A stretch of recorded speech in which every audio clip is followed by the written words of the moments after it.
Welcome back, everyone. Tonight, we're going to have a really interesting discussion on how to optimize your career. It's the second in our discussion about how to be successful in life. We'll talk about how to turn negative thoughts into positive thoughts, how to see problems as opportunities, how to change your thoughts and change your life. We'll cover the best mindset for success. And of course, we're going to be talking about habits of successful people. And we look forward to this discussion. Before we begin, my team will tell me if I don't mention this. We still have my birthday discount, which is 40% off of almost every training program we have. Our Cloud Architect Career Development Program, our Building Your Brand Program. It qualifies for the Tech Interview Mastery Program and the Tech Interview Fundamentals Program. So use this chance to change your life, get the job of your dreams at a 40% discount. It's the biggest discount we're ever going to have. We have it because it was my 50th birthday and my wife tolerated me for 27 years of marriage. And it all happened in the same week. So it's a major, major, major celebration. I'm here with Alonzo Coleman. He's my Chief Marketing Officer. You're normally seeing Chris. He's behind the scenes. Chris is slightly under the weather. So Alonzo and I are going to be like the inmates running the asylum. He and I are the two creatives. We have all kinds of fun things that we do. And of course, Chris keeps us in line. So he'll still be, I'm sure, sending us text messages and messages along the way. Things like that. There he is. You channeled Chris. Chris is back there, as you can tell, with his buzzer. So, we had a beginning of this discussion in 2 weeks, but we're going to have the rest of it today. Also, if you're new, we have a document on how to get your first cloud architect job. We get people hired every day as cloud architects. We have graduates of our program working at AWS, Microsoft Azure, Google, Cisco, IBM, KPMG, Accenture, Deloitte, PricewaterhouseCoopers, Capgemini, and every other major organization you can think of. And we want you to have that level of success in this free document, which you can download in the description of this video. My team will pop it in the chat box of this video. We want to get you there. So free document, please download it. Get your first cloud architect job, and we're going to tell you everything you need to know. I'm Mike Gibbs. Many of you guys know me. I've been an architect now for, over 25 years now. It's been a long time. I was the architect before they had architects. First, they called us design engineers, and then we were technical architects, and then we were solution architects. And of course, I've been an enterprise architect, a business architect, any kind of architect you possibly imagine. I've loved every last minute of it. I'm here with Alonzo Coleman. He'll say some welcome remarks as well. And then after that, we're going to have fun. But give me a hashtag, how to be successful in life, because I want you guys all to be incredibly successful. So pop that in the box so I know that you are awake, alert, and oriented times 3. Cyber Mommy, we're so happy to see you here. Love that name. And also tell us where you're from. I'm over here in Port St. Lucie, Florida. I see some North Carolina folks. I see some Texas folks, which I think is fantastic. I see some Canadians over here. If you're in another country, let us know as well. Welcome, Patrick Fonte. We're thrilled to see you. So, Alonzo, would you like to say a few words before we just start our discussion? Yeah, don't mind if I do, Mike. It's really good. I'm glad you all had a great vacation, a great time to relax. It was much needed, and I think the last time you had an actual vacation was 8 years ago? About that, yeah. So you think about the dedication Mike has for this program. So everybody needs to recharge. I'm glad he did it, but I'm glad he's back as well. He and I are going to tag team together, do a really awesome show. So I'm looking forward to getting into it and just sharing what we have for everyone. Oh, yeah. There we go.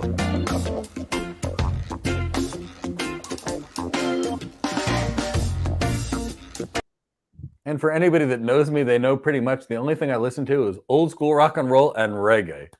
Then again, I listen to old school reggae, Bob Marley. Of course, I do like Ziggy Marley, Damian Marley, and Skip Marley, and all the young Marley people too. But it is reggae for me. But today we're going to actually talk about being successful.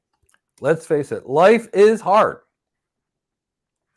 Business is hard. And people actually need people that can make it better. I love that. Lion Zion, Iron Lion. Yeah, absolutely. So when it comes down to it and it comes to your career, believe it or not, it's not your IQ that gets you that far. It's not even your skill. Once you want to reach a certain level in your career, it's all about your emotional intelligence, how you relate to others, how you bring out the best in others. And when you look at predictions for success in life, the biggest predictor of success in your career is actually your level of emotional intelligence. What do you think is the biggest predictor of success in your relationships? Your emotional intelligence. And everybody's got theories on emotional intelligence. Look, I took emotional intelligence course after emotional intelligence course after emotional intelligence course. I studied medicine too, so obviously they taught us emotional intelligence. But you know what they never taught us? How to control your emotions. So here, we're well prepared to say things when we're calm. And then life happens, we're not calm. And then everything breaks down. So first, I want to talk about the neurophysiology of what's going on here. A couple parts of the brain that are pretty interesting for us to talk about. Let's talk about the prefrontal cortex right now. Front part of the brain is the thinking and the logical reasoning part of the brain. This is the good stuff. When you're listening to reggae, your prefrontal cortex is active. And I can tell you, my daily routine includes, at least an hour or two of yoga. And then typically I sit in my sauna for about 60 minutes after the yoga and I listen to reggae. Now, when I'm in the sauna, and when I'm in practice, finish my yoga in my sauna, listening to reggae, all my creative ideas come out for the day. All the things happen for the day. And why is that? Because our prefrontal cortex, the logical reasoning and the thinking in the good part of our brain, happens when we're at rest, when we're relaxed.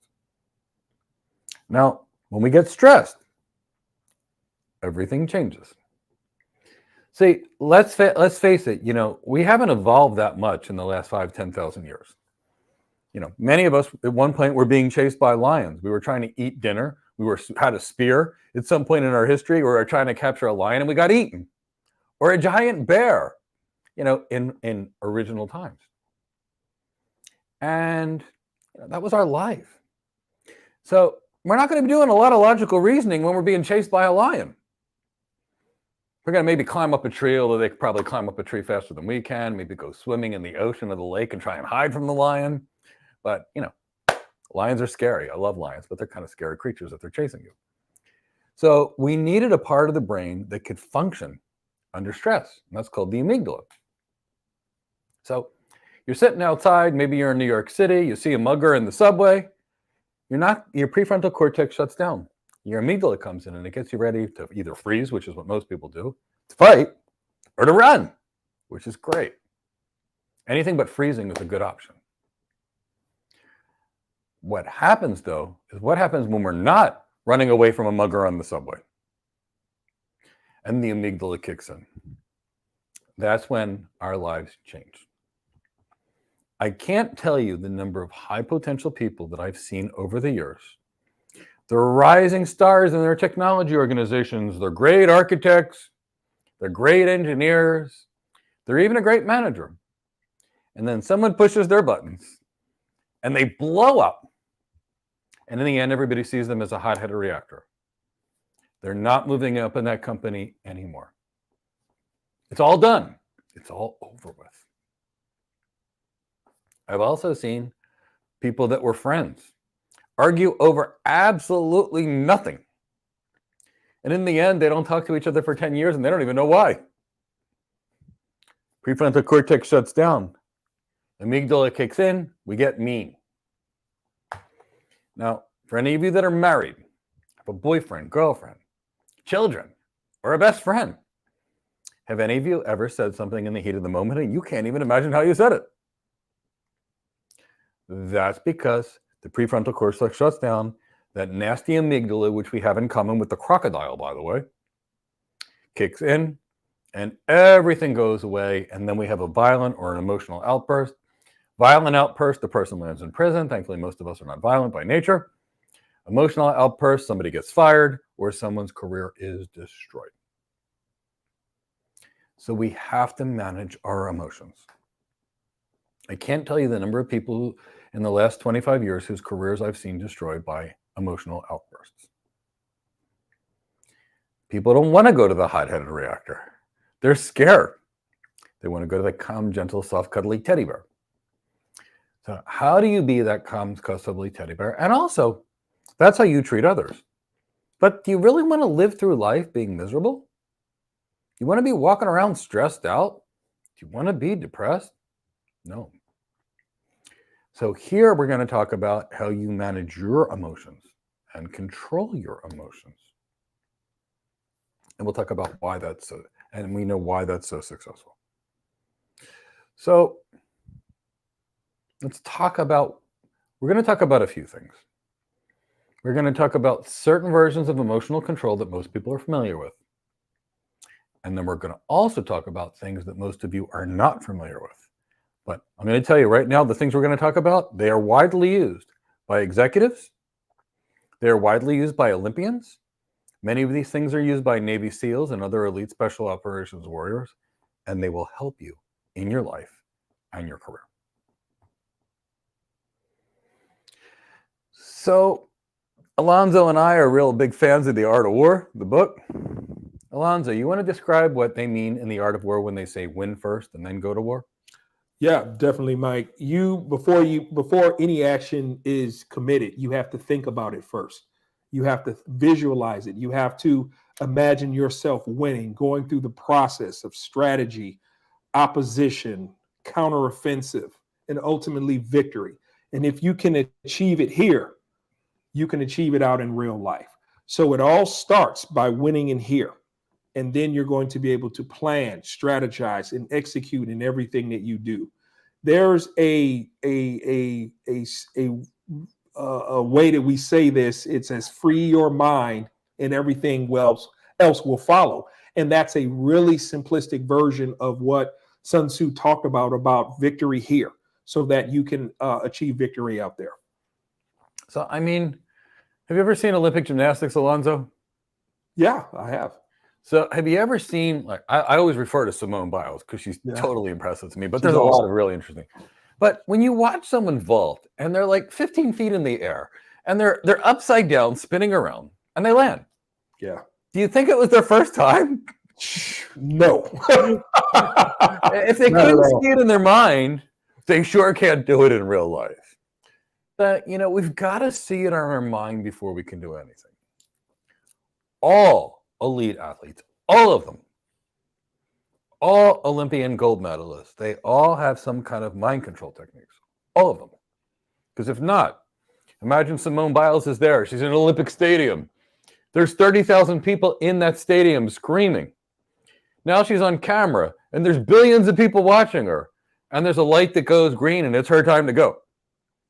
If her mind's not right, it's all over. I think it was Marta Caroli. She was the U.S. Gymnastics coach. And they were asking her what she picks in a gymnast that's going to be on the team. And she says, well, I want gymnasts that can go when the light goes green. She said, there's many gymnasts that are incredible. And they're incredible when nobody's watching them in the school. And the second you bring them to a competition, they all fall apart. Their mind goes. And she said, I need people that can go when it's calm and deliver under pressure. And the reality is, for all of you in your work, there's going to be a client that you have that invested $500 million on an architecture that doesn't work. I promise you. There's going to be a client you have where a sales rep lied to somebody and they're angry and you got to calm it down. You're going to have a manager that has a bad day. You're going to be working with someone that's not in a good mood.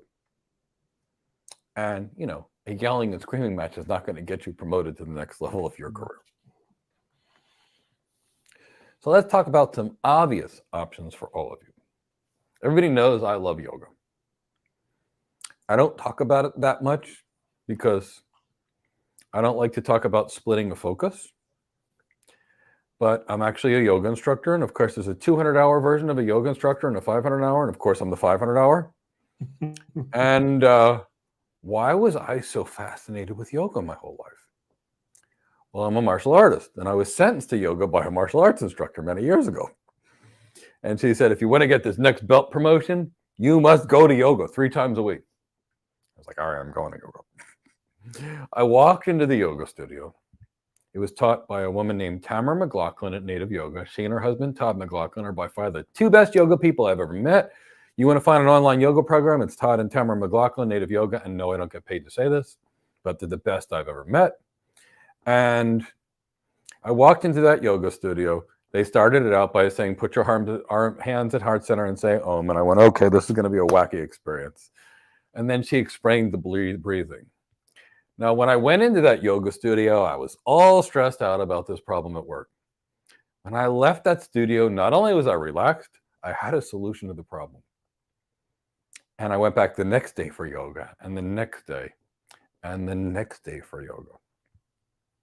And it changed everything for me. Here's the thing. Yoga is a breathing exercise. It is a meditation. And for me, that calms me. It helps me a lot. But meditation is only going to be a percentage of the solution. You want to be successful, you've got to be able to control your thoughts. Yoga is a form of meditation.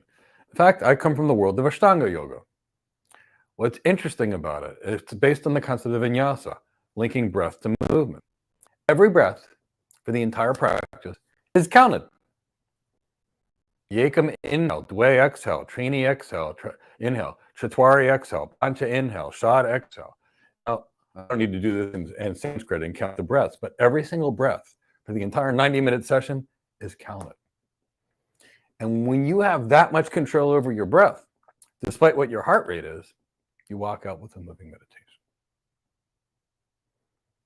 Now, Alonzo, you're from martial arts. Did they have you meditate anything in your life? Sit in silence and contemplate and stare and focus and visualize things? Yeah, actually they did. I practiced for over 15 years, Pencak Silat, the Chamandi system, and that's an Indonesian martial arts. And when we were there was times that we're actually doing physical sparring, and then there's actual times where we would sit down and imagine a fight that would happen. Find out what the scenario is, you counter. How do you counter? How do they counter? And going back and forth. And all this was while my eyes were closed and while we were sitting in a juru pose, or it was a haramau pose. It's a lot of detail to it, but either way, we were sitting there and we were envisioning it in our minds. So we talk about that, and then we discussed how that fight ensued, what we countered, how we countered, if we won or we lost. And we were really honest with each other, and we were putting that into practice as well. So it goes right back to that original premise that you had mentioned about Sun Tzu, is that you have to win the victory first within so that you can pull it out for the real world. Okay, so let's go back to that. Win first and then go to war. Yeah. If right now you're a school teacher, for example, and you want to be a cloud architect, you got to see it in your mind. If you don't see yourself as an architect, you won't be. Now you're an architect. So as soon as I got my first architect job, I said I was going to be a principal architect. Of course, everybody laughed at me. Everybody always laughs at me, and I always prove them wrong. But I said I'm going to be a principal architect in 2 years. There have been architects that have been architects for 10 years. They laughed at me. They said, I'm not there yet. You won't be, Mike. Less than 2 years later, I was a principal architect. I saw it in my mind. And that's the first thing is there. Now, I did something different. I see problems as opportunities. And I went to the management and I said, what do you need in the world's greatest architect? I went to the executive, straight to them, and they told me. And I said, what are the biggest challenges you have with the current architects? And they were like, Mike, they're all techies. They want to focus, this is 25 years ago, now the architects are more business. They want to focus on the tech. I don't need somebody to focus on the tech. It's not their job. I need somebody to show the customers how to make more money with the tech. And I said, that's the secret? That's the biggest problem? And he said, yeah. I said, okay, I'm going to go learn business. He said, you do that, you'll be a principal architect overnight. I was. So I looked to see what the problem was, and I solved it. So first you got to win first, and then you got to go to war. Now, we talked about yoga as a form of meditation. There's other forms of meditation. There's a Buddhist walking meditation where you go out there and you observe as many things as you can in nature. I kind of find that relaxing, but I have a bad foot after a martial arts injury, so I don't really walk very far, like at all. But that's neither here nor there. Breathing can be a form of meditation. Hey, let's do it together. Let's have a little fun right now. Let's do a quick breathing meditation. What we're going to do is we're going to do a form of breathing meditation. It's called box breathing. It's a form of Indian pranayama. The Navy SEALs call it tactical breathing. So we're going to sound cool and we're going to call it tactical breathing, but we're going to all do it right now. What we're going to do is we're going to inhale for a count of 5. We're going to hold our breath for a count of 5. We're going to exhale for a count of 5, and then we're going to hold it. So let's do it together. We're going to do it for a minute. Let's see how we all feel good and relaxed. Inhale. 1, 2, 3, 4, 5. Hold your breath. 1, 2, 3, 4, 5. Exhale. 1, 2, 3, 4, 5. Hold your breath. 1, 2, 3, 4, 5. Now inhale.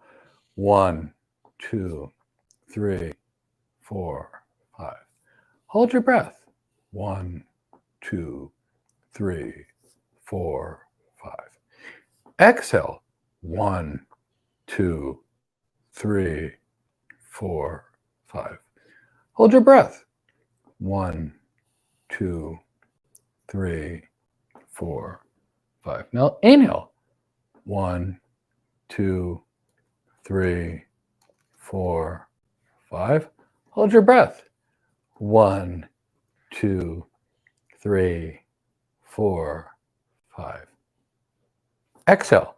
1, 2, 3, 4, 5. Hold.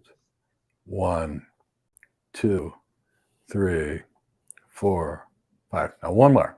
Inhale. 1, 2, 3, 4, 5. Hold. 1, 2, 3, 4, 5. Exhale.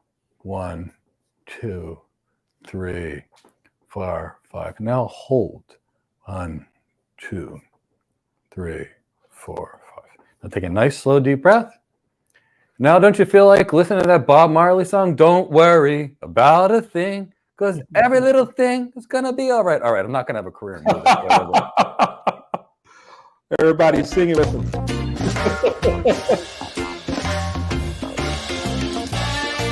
Don't worry. You get the concept. I love it. You're on an interview and you're feeling stressed. Do this ahead of time. Why? Because if your prefrontal cortex is shut down when someone asks you a competency question on an interview, you know what's going to happen? You're going to have a word salad, blah, blah, blah, blah, blah, blah, blah. We don't want that. We want you to maximize that opportunity. So that's another one. There's all forms of breathing. There's Ujjayi breathing, which is really kind of great. One day we're going to do this with our students. And we're going to Ujjayi breathe for 10 minutes, and everybody's going to be sweating while they're sitting in a chair, and it's going to be the coolest thing ever. I love showing that to people. But that's neither here nor there, and I don't want to be sweating on a video. But let's think about that. So, we talked about this, but now what do you do in real time? So, reality is most people make thinking errors. And the thinking errors cause us to have anxiety. They cause us to have depression. And they keep us from getting to our goals. So let's say you want to become a cloud architect. I get students cloud architect jobs every day of the week. Now, I never tell people they're going to do it in 30 days. I tell them they'll do it in our cloud architect career development program, but I say it's going to be the work, and they're going to have to do the work. And if they do the work, they're going to get there. And they do it almost every day. But they have to do the work. Now, I promise you, if you have to carry a boulder up the side of a mountain, it's going to get hard from time to time. Certain parts are going to be easy. You tow the turf, it's flat, all of a sudden it's easy, then you reach a hill and it's like, oh, I got to go carry this thing up the hill. What do most people do in life when it gets hard? Either have an emotional outbreak and quit, which is a disaster because then they don't get to their goals. They mentally psych themselves out. They think I can never do it, and then they quit. So successful people habits, or habits of highly successful people, is to keep going when it's there. Navy SEALs have something called BUDS. And basically, it's the most brutal training known to man. And they do it for a reason. They want to see who's the strong enough people that are going to survive and who are the people that are going to quit. And they make them run 20 miles a day and swim 10 miles a day and carry boats and do thousands of push-ups and pull-ups and lunges each day and run around in the sand in their eyes and their clothes and sit in the cold Pacific Ocean. And then they'll say, here, anybody that wants to go home, here's a hot cup of coffee. Just go ring that bell. You'll go home tonight. You'll get to see your wife, your girlfriend. You'll go home. Life's going to be great. And the point is, they're trying to read out the week. So when you go on a job interview and you've got 15 interviews, it's a good thing. It's going to be a great job, and they're trying to read out the week. And believe me, I've actually worked for a company, and to get promoted had over 16 interviews just to get promoted in the company I already worked for. No, I'm not joking. Also, I will tell you the things that truly build your career are when it gets hard. The customer that has a global outage. When everybody else is in there complaining, I haven't slept in 48 hours, and you're bringing in the coffee, the donuts, the pizza, and you're making little jokes, and you're keeping everybody motivated, and everything gets solved, you just got promoted. Now, the people that complained, they didn't, but the people that are there as solutions are there. So how do you control your thoughts? Well, we all have thinking errors. They're called cognitive distortions. Now, we're going to talk a little bit about cognitive behavior therapy. Why do I love cognitive behavior therapy so much? Well, first, it works. For those of you that don't know that I used to practice internal medicine, one of the most commonly prescribed drugs in America was for anxiety. Before that, it was Valium. After that was Klonopin. Now it's Ativan. So it's those, or it's antidepressants. Things like Zoloft and Paxil and Cymbalta. So many people struggle with anxiety and depression. And they found that controlling people's thoughts with cognitive behavior therapy was equally as effective as medications. Who wants to be addicted to Xanax when they could just control their thoughts? And I was really lucky on this, and I guess you guys are because of where I got to go to school. When I studied internal medicine, I studied in Philadelphia. Now, there were two people that actually started cognitive behavior therapy. It was Albert Ellis and Aaron Beck at the University of Pennsylvania Medical Center. Aaron Beck had a student, David Burns. David Burns worked at Presbyterian Hospital, which is also University of Pennsylvania Medical Center. And where do you think I did my psych rotations? Underneath David Burns at the University of Pennsylvania Presbyterian Medical Center. So I got to learn cognitive behavior therapy from the best. Cognitive behavior therapy is used by SEALs. It's used by Olympians, and it's used by executives, and it's widely used by the medical community. And it's on the foundation that we all make thinking errors. And there's about 10 of them. And I'm going to go through some of them with you.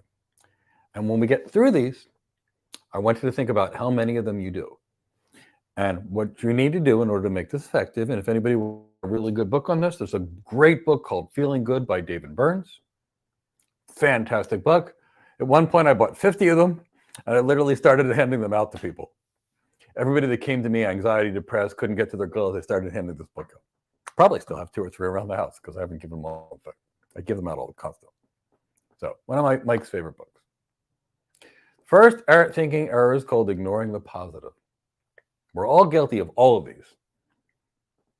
I gave a speech at one point in front of a few hundred people in the audience. And of course, it was Cisco, so everybody has to get rated in customer sat scores on everything. They typically use a Likert scale from 0 to 5. And I got a 4.96 as a score from the hundreds of people in the audience. It was a 5, it was a 5, it was a 5, it was a 5, it was a 5, and then one person put a 3 down. Now, what do you think my response was? It was a long time ago because we all make these errors.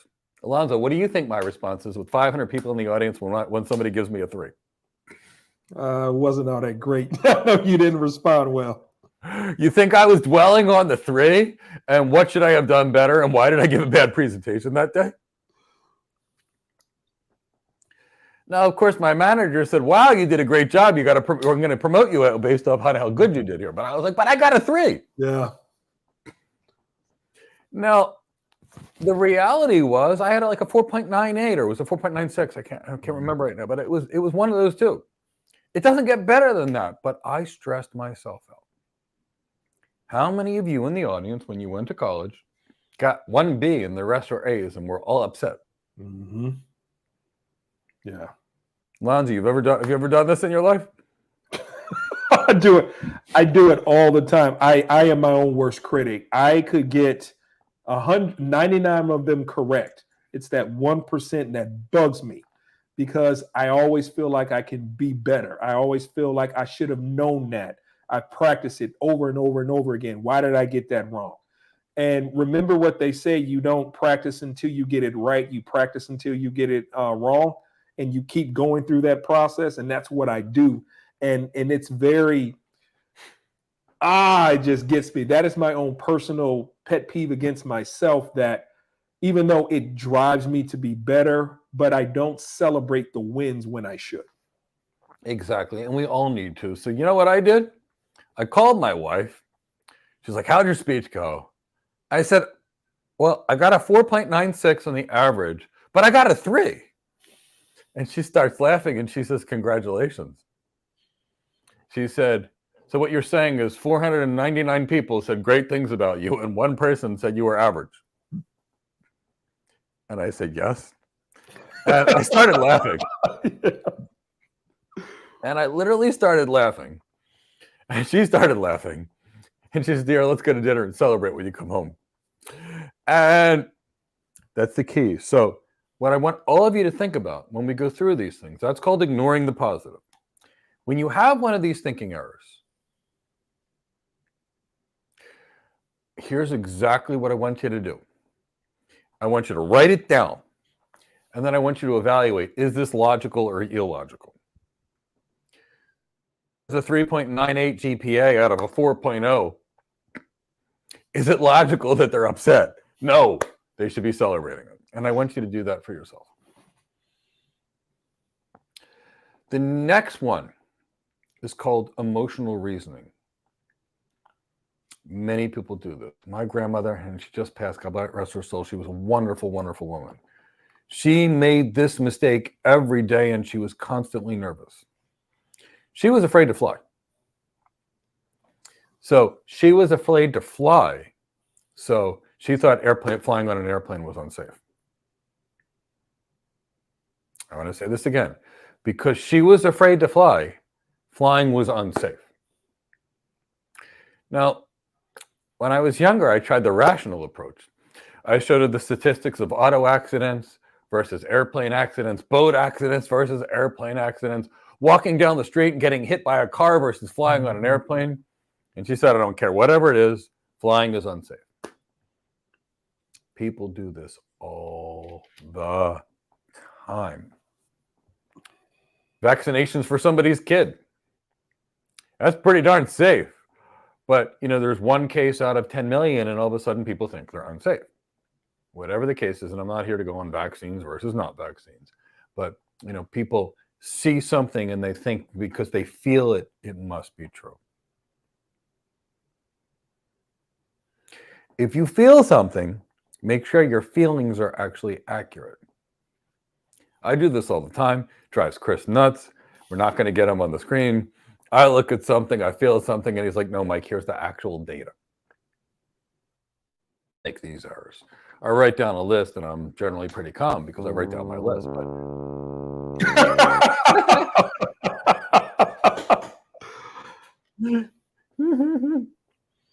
I don't know what's if this is going to be a dangerous scenario that Chris is starting up. So he has his whole sound bites in the back, and he's probably got his fingers on all of them.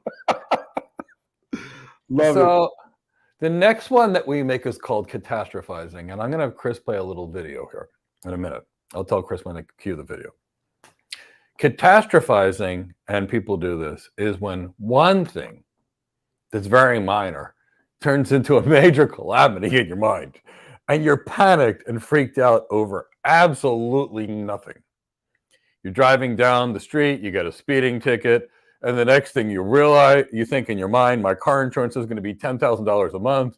I'm never going to get insurance. I'm going to lose my license, and I'm not going to be able to go to work, and I'm going to lose my job. You got a ticket. Chris, roll the video of catastrophizing, because DirecTV made the best video of catastrophizing I've ever seen. And most people make this error, and it's serious.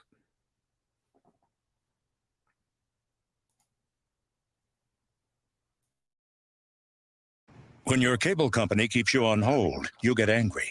When you get angry, you go blow off steam. When you go blow off steam, accidents happen. When accidents happen, you get an eye patch. When you get an eye patch, people think you're tough. When people think you're tough, people want to see how tough. And when people want to see how tough, you wake up in a roadside ditch. Don't wake up in a roadside ditch. Get rid of cable and upgrade. Okay, so that's the perfect example.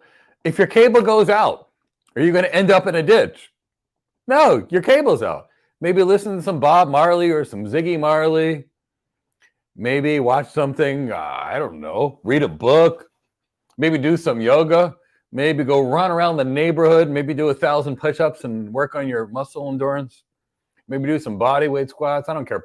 Just something. Nothing's going to happen because your cable's out. You ever do this, Alonzo? Because I've done it in my life. Too many times to count. So when your cable goes out and the first thing you think of is, I'm going to go in a ditch, write it down. My cable's out.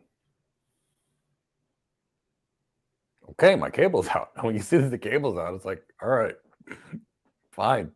No big deal. Yeah. My cable's out. You know, you think about how we just spiral out of control. You know, it's just one bad. It's amazing how your mind works. It's just one bad thing happens, and then your mind somehow sees a little mishap, and it turns that anthill into a mountain-sized problem that seems so insurmountable, all because you had something happen to you a few minutes or a few hours ago, and you just fixate and start looking for problems when they're not even there, or they're not as bad as you think. And it's amazing how the mind thinks. It's like, okay, I had a bad situation. Okay, on to the next. Why should that? And I think there was some sort of meme that I saw about how many seconds are in a day. And if you had 15, 20 seconds of something negative, why is that affecting the rest of your day in your seconds? And that put it in a lot of perspective for me about how we as people, just humans, need to focus on what matters and not fixate ourselves on what's insignificant, and somehow says that implies it's going to be the rest of your life like that. So it's interesting. I think everybody has done the same. Yeah, we have. And that's the key. Some people make these mistakes all day long and drive themselves nuts. Most of us make them periodically. The key is they will keep us from getting to the goals. Mm-hmm. Here's another one, labeling. Yeah. Whoa, that's a big one. I'm fat. Okay, somebody's overweight. They can go on a diet. No big deal. They can eat less calories and exercise more. Weight goes away. There's a recipe. But the second they tell themselves, I'm a fatty, now they're depressed. Now they feel hopeless. And they believe that they're a fatty. And I come up with this because I had a patient that tried to tell me this many, many years ago. I'm a fatty and there's nothing I can do about it. So I'm going to eat more ice cream and more cookies. And I had this long conversation with the person about their diabetes and how I didn't want them to have a heart attack or lose their kidneys or go blind or lose their feet. And I said, we all have our challenges. Can you just try this? And he said, well, I'm an emotional eater. And I said, oh, good. Here, I got a book for you. It's called Feeling Good About Cognitive Behavior Therapy. And I want you to write down every thought. And when you think about eating one of those things, I want to run a film.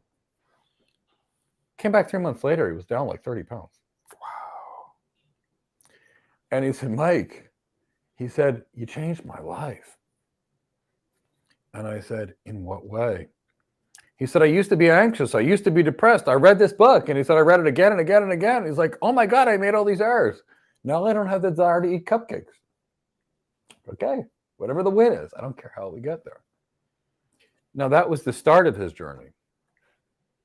He ultimately developed a much better career because he was now in the mindset to be successful in life.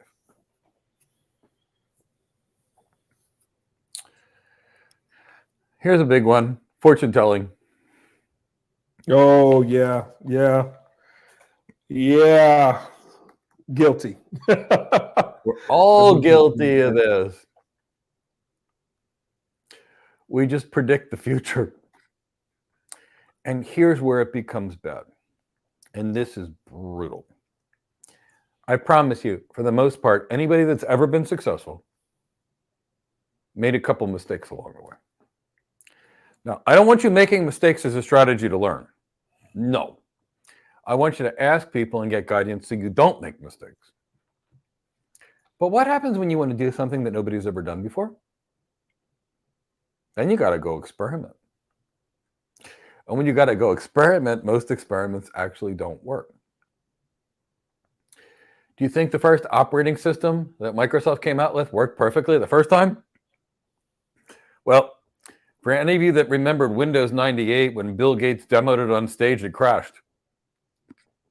It literally crashed during the demo. First there was DOS, and then there was Windows 3.1, and then there was Windows 3.0 and Windows 3.1. And I remember I walked into a martial arts studio, and my instructor was actually a computer engineer at the time. I was a kid, and he says, Windows 95 like egg. No, he's like, Windows 3.0 like egg. Windows 3.1 like rock. Use Windows 3.1. And I was thinking of how many iterations they went from Windows 3.0 to Windows 3.1 that actually worked. Yeah. You know, Windows I think about almost. Yeah. Good. You know, how many times, like Thomas Edison, it took him, and it just popped in my head, it took him over 2,700 attempts to make the light bulb. Think about the determination that you needed to not quit, to not give up and say, this is a stupid idea, it'll never work. And he went through that 2,700 times. And now, you know, you imagine what would he be? What would he imagine, or what would he think about what's going on in the world when the entire world is lit by his invention? So that's just mind blowing that it took that determination to transform an entire world from a generational standpoint. Exactly, but it took iteration after iteration after iteration. The difference between successful people and those that are not is successful people keep going. You know, in my MBA program, I took a statistics class 3 times. Statistics stink. I hate statistics. Now, I got an A in every other class that I've ever had in college and graduate school for both master's degree. But this statistics class, I realized I wasn't going to pass, so I decided to drop it the first time. Then I got a professor whose idea of communication would have been, I wish my cat could have taught the class, because I would at least understand the cat's gestures better than this professor's. And I said, okay, I'm going to drop this class. And then I was saying to my wife, I was like, how am I going to do this? She's like, you'll get the right professor that can explain statistics to you. All of a sudden, I got a professor that had awesome communication skills. The light bulb clicked, and I was done. Now, I kept going, but the fortune telling with the people make is like, I failed this class, I'm never going to graduate. So many people, they're out there, they want to be an architect, they get 10 certifications, and of course they don't get hired, because they go in interviews and certifications have no valuable skills whatsoever. They're good wrapping paper. And they think I can't get that way. And then someone shows them the way, and then they get hired. But how many people have tried and failed and just quit? I don't quit. I was in physical therapy for 7 hours a day for 8 years because 13 doctors told me I'd never walk again. All of them said. One person wanted to put me in a ketamine coma in Mexico to reboot my brain for my RSD. And we said, we can't do it in the US, but they do ketamine comas in Mexico. And I'm like, yeah, I don't think so. I don't think that seems like a really good idea. I'm not interested in this. And I just wouldn't quit. I went in, I saw the next doctor. They said no. I saw the next doctor. They said no. I went to the first physical therapist. They were a disaster. I went to the second physical therapist. Then I found a real physical therapist, one that was basically going to do anything it took to get me better. And he said to me, how many hours a day are you willing to work on this? And I said, how many hours a day do you have? I've got 24. And he said, you have RSD, which means the second I touch you, you're going to be screaming on the ceiling. How much pain can you tolerate? I said, how much can you dish out? He says, do you think you need some pain meds? I said, I'm not taking that stuff. I'll deal with the pain, and it's going to make me stronger. And I said, pain is weakness leaving the body. And he says, I love your attitude. 7 years later, I was able to walk. Not far, but I was able to walk. Walked up and down the stairs of my house, and poof, I was in a position to do some volunteer practicing medicine. And a couple of years after that, I started this company. I get people hired every day. Every day now, almost every day. The point being is, if I had the mindset that I failed at this physical therapy, I failed at this physical therapy, I failed at this physical therapy, and we might as well quit and go on pain meds, my life would have been over. You know, Mike, it's a good thing. Ease is not when it's easy. It is the feeling of ease, and this is something I think Charles Barkley had mentioned about one of the ball players dieting, and he says, if it tastes good, spit it out. Okay, so when you think about ease, people try to attain a specific goal so that they can lay in ease or they can achieve the easy. But that's an actual trap, because once you rest on your laurels, you lay in that luxury of achieving that goal, what happens next? Are you growing, or are you becoming stagnant? Are you you've given up the will to grow? And unfortunately, growth is pain. It's an adjustment. As crustaceans grow, they have to shed their shell. Same thing with spiders. They have to shed themselves. So the more you grow, you have to get past that, and you have to shed off the old and get to the new. And that requires, it's going to be uncomfortable, and getting comfortable with being uncomfortable is just the way people have to achieve their goals. I don't like being comfortable, because I know the moment that I'm comfortable is when I'm willing to stay where I am, and I will never get where I'm wanting to go.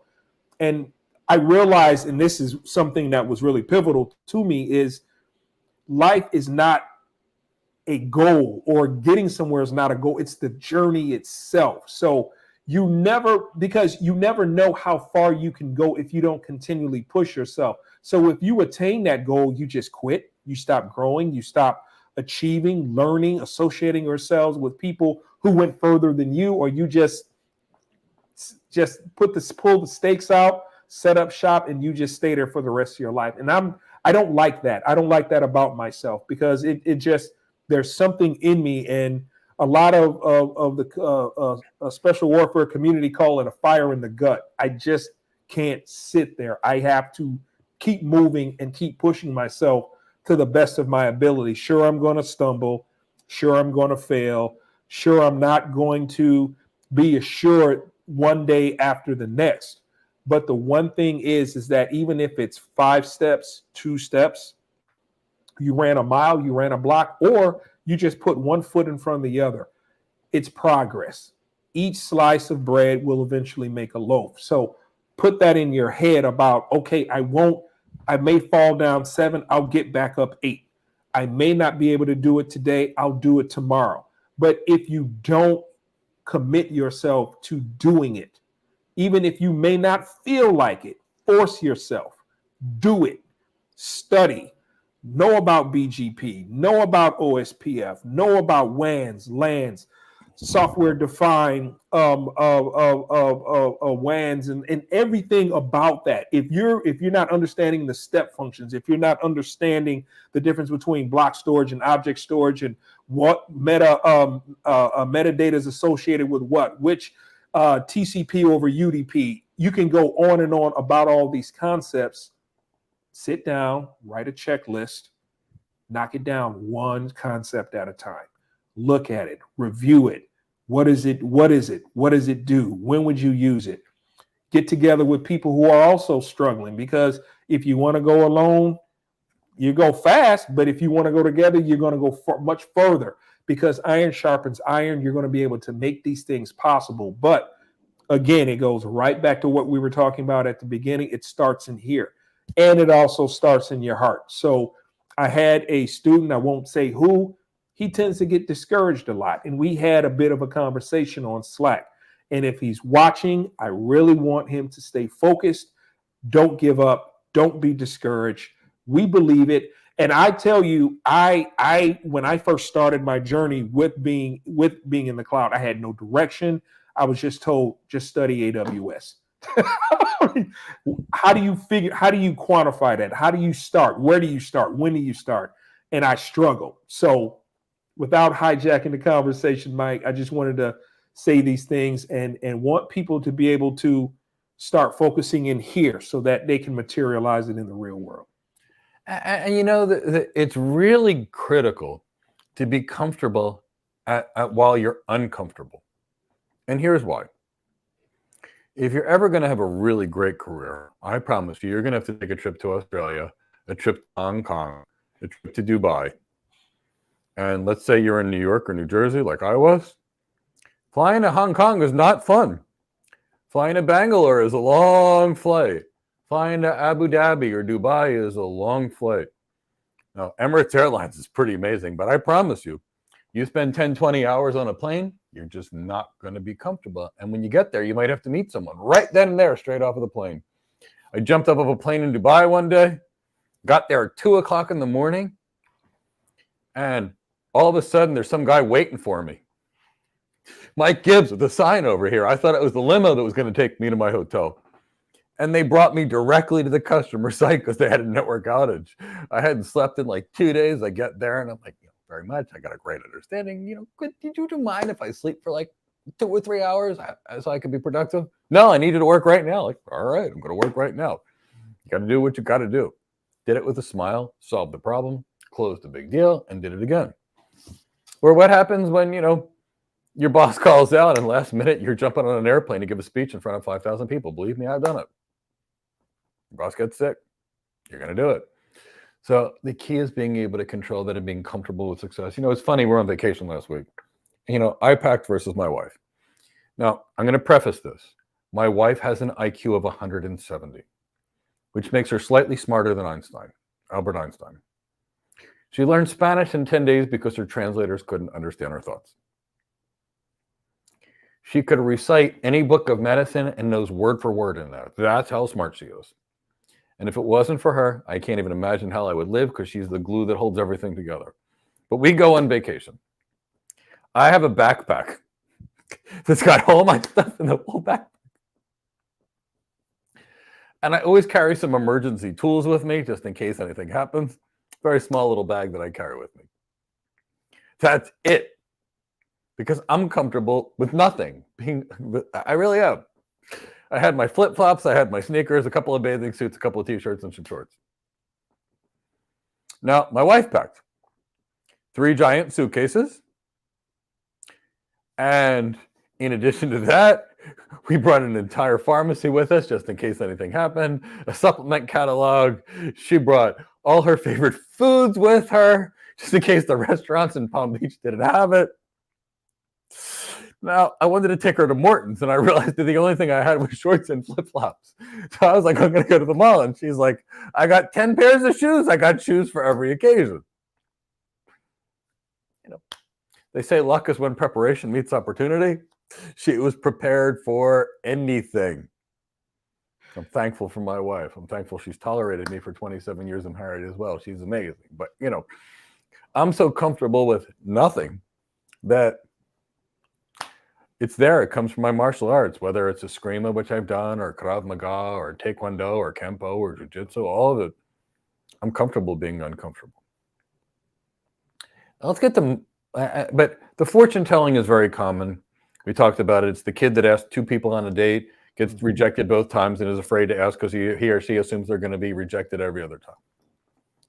Now let's talk about reading people's minds. Yes. Whoa. This is a career killer. This is a anxiety producer. This is a depression producer for many, many people. When you think you know what somebody else is thinking, and then you're already upset by their thoughts without even knowing what their thoughts are. We've all done this. Your manager's in a bad mood. You happen to say hello and they give you a nasty response. You assume they're angry with you. You've read their mind. They don't like you. They hate you. Maybe they got in a car accident on the way to work. Maybe they had a relative that just died. Maybe they got in a fight with their spouse. Maybe they got in a fight with their kid. Maybe they just had a big loss in the stock market. I don't know. But it's the person that read their mind, and this is incredibly common, automatically thinks they know what happened. And they're there. This is a major, major problem. And I saved the biggest 2 and most dangerous ones for last. Lonzo, you ever think you can read somebody else's mind? It's funny because we are from that martial arts background. I try to do less of mind reading, but then again, it gets me back in trouble again because I try to read other people's body language, their movements, their ability to, okay, are they angry or what are they thinking? How am I able to counter anything that they're saying or doing? That's just the training that I've learned how to do. Is when you get involved with a bunch of people, you try to look at what could happen, worst case scenario. But when I've tried to read people's minds, or I thought that maybe I said something that was offensive or I've done something wrong, and then sometimes I try to fish around for a response, and ultimately I was totally off base. It was they're having a bad day. They were focused on something at the time, or bad day at work, bad day at school, whatever the case is. And ultimately, you have to realize that you can, oftentimes, that's where the communication goes in, is building that relationship, building that trust, so that the more you know someone, the more they're inclined to share the true part of themselves, so that you won't have to go through the guesswork. Yeah, and I used to make this error as a kid. And then I read that book by David Burns after I did my clinical rotations. I'm like, whoa, that actually solved things for me. The last 2 are the biggest killers of happiness, success, and everywhere in between. The next one is called all or nothing thinking. Yeah. Seeing the world as black and white. Now, I promise you, if you ever take an exam, if it says always or never, don't choose those options. It's almost always going to be wrong. There is nothing, almost nothing that's black and white. In the world of tech, we have some binary things. It's either on or off. But in the world of people, it's almost never off. When I used to practice internal medicine, here's something interesting. I never had a patient that actually read the textbook of how they were supposed to be when they were sick. In the textbook, it tells you a patient presents with all these symptoms. In the reality, it's, the person with a heart attack, instead of saying I have chest pain, says I have indigestion. I feel a little nauseous. I just don't feel right. And, it's that. Nothing is ever black and white. You design an architecture. You think it's all going to be great? I've got news for you. Every architecture you design is going to have trade-offs in it. What you do, which helps the sales department, will hurt the HR department. Or what helps the HR department will hurt the finance department. That's why as architects, we have to do so much negotiation and sales and stakeholder management. long before we even get to cell and architecture, because we got to make sure it's going to work. One of the reasons these things are absolutely so critical. So, when these things, it's fine, Alonzo, when these things occur, we can't have this black and white thinking. It has to be shades of gray. Once you think it's either this or this, it's over for you. It's over for you. So nothing is black and white.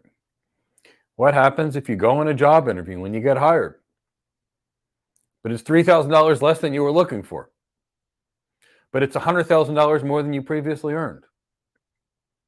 That's a good thing. To an all or nothing thinker, it's a disaster. To the rest of us that are thinking logically, it's $100,000 more than the person earned before. It's a great deal. But I promise you, I've had a series of patients that were anxious. I've seen a bunch of temper tantrums with a bunch of network engineers and other engineers and even architects in my life over this, and it truly destroyed their possible careers. Don't think in terms of black and white.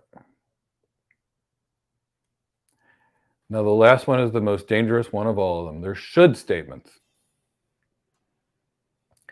I do this, everybody else should. I promise you this is going to make you depressed. I promise you. If you think that everybody else is going to think and act like you,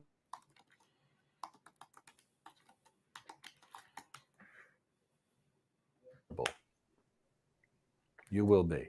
There is no such thing as should. Guess what? Every one of us comes from a different frame of reference. Every one of us. I had a friend about 20 years ago, 30 years ago. We went to school together. Her name was Trang. She was truly amazing. And I had gone to my friend's house and I was playing with this dog. And she told me that she's like, where she was from, people would actually eat dog for dinner. Now, in my world, anything with fur needs to be loved and respected and cuddled. And believe me, I love anything with fur or feathers. Love it. Cats, dogs, birds, you name it. My house is like a haven for animals. My cat found a rabbit. I took the rabbit in and found it a new home before the cat could even get to the rabbit. I love things with fur. But, there's plenty of places where people eat animals. Mm-hmm. And that doesn't make it wrong. It's all culturally relative. What's right in one culture is wrong in another culture. But those should statements, Alonzo, you know me. You've seen the way I treat people. How many people do you think treat people the way I do?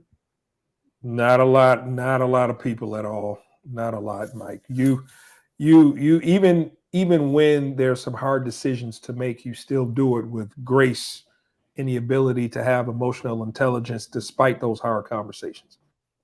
Now, having said that, if I was upset every time somebody else did do it my way, how often do you think I would be upset? Less than 5%, 3%. You mean I'd be happy 3% of the time? No, well, you would be able to handle that situation. And the thing is that even if because I've come to know you, even if you were upset, most people wouldn't understand. They wouldn't even know, because you'd be able to handle that situation. But I know through your body language that something is upsetting. But overall, people couldn't know. They wouldn't know at all. You know how to handle it. But if I thought that other people should treat others the way I do, and most people wouldn't treat me the same way that I treat others, if I believed it was truly upset, I'd be upset all the time. All the time. Yeah. That's a part of it is when people are not able to, overall, I believe that people get angry because a certain assumed or expected need was not met, whether that person knew about it or not. And it causes them to lose control and be able to not handle that experience in a positive or mature light. So if you not having the training that you did and dealing with if he was someone else, you'd be pretty upset all the time. And that that would be a bad situation. So in high school, the only friends that I had were 30 years old, because even in high school, I wasn't a kid. When I went to the firehouse because I was volunteering on ambulances and the rest of the kids were going to a party, I used to think, why aren't they taking care of the sick people like me? What's wrong with them? What's wrong with me? Why do I? It was like, it didn't make any sense. I treated somebody nice and then they treated me like garbage. I used to be upset. Why weren't they like me? Well, they weren't like me because we were different people. Find the people that make you happy. So these are the kind of things you need to be able to control your emotion. Mhm. And you can do some of it with yoga. You can do some of it with meditation. But you must control your thoughts. Must control your thoughts. So I recommend reading the book by David Burns. There's another really good psychiatrist that actually talks about this. His name is Daniel Eyman. I think he calls them automatic negative thoughts instead of cognitive distortions. And let's be fair, I've actually read his book and I've seen some of his presentations. And he took David Burns' like 500 pages of medical wisdom and dropped it down into like a 1-hour presentation that you could actually listen to. And he uses different terms. I love the David Burns book because I come from the University of Pennsylvania. That's what we did there. That's what I learned, and I wanted to share that with you. So as far as I'm concerned, it's called Feeling Good by David Burns. It's an old book, probably 30 years old.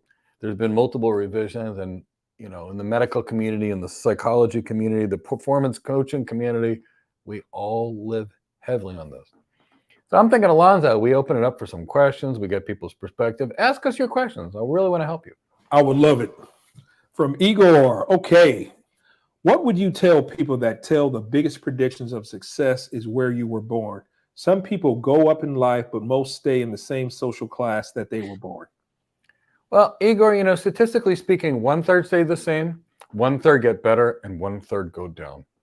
It's not where people are born. Yes, where you are born has an effect, but I've seen people that grew up with nothing that had a tremendous amount. My family, for example, my in-laws, you know, my father-in-law, God rest his soul, what an amazing person he was.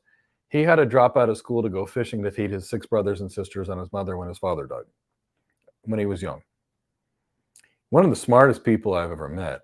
Normally someone that has to drop out of school at a very young age, you wouldn't expect to go far. He became a sergeant in the Greek army. Anyway, then he moved to the United States, worked 3 jobs. He worked as a dishwasher, he worked as a cook, and he and his brother did cement work on the side, repairing people's cement. Next thing I realized, the guy has like 7 houses. He owns a restaurant and he owns the land that the restaurant's on. How many students have we had that came to us, Alonzo, that used to earn $200 a month in their old life? That now have $200,000 and $300,000 jobs?